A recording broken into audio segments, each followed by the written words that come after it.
Velkommen til denne monteringsguide af CL31-900, og den nemmeste måde lige at montere quick-click-systemet på stolen er simpelthen lige ved at vende den rundt på hovedet her, og så klikker man faktisk de eksisterende sko af, og det gøres ved at lige at lægge en finger ned under hovedet her, og så kan man egentlig vippe dem stille og roligt af.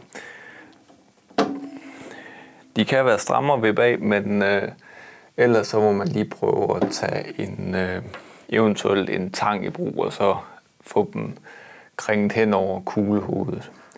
Men af med dem, så tager man den nye sko og sætter hen over selve kuglehovedet på benet. Hvis man synes, de går lidt stramt, og man har svært ved at presse dem på plads, jamen, så kan man faktisk lige vende stolen rundt.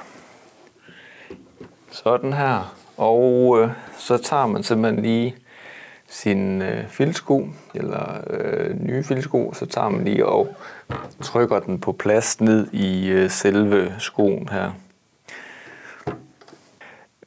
Når man skal montere selve skoen, jamen så tager man simpelthen sin base, og så trykker man den filtindsatsen ned i basen. Og det gør sådan her.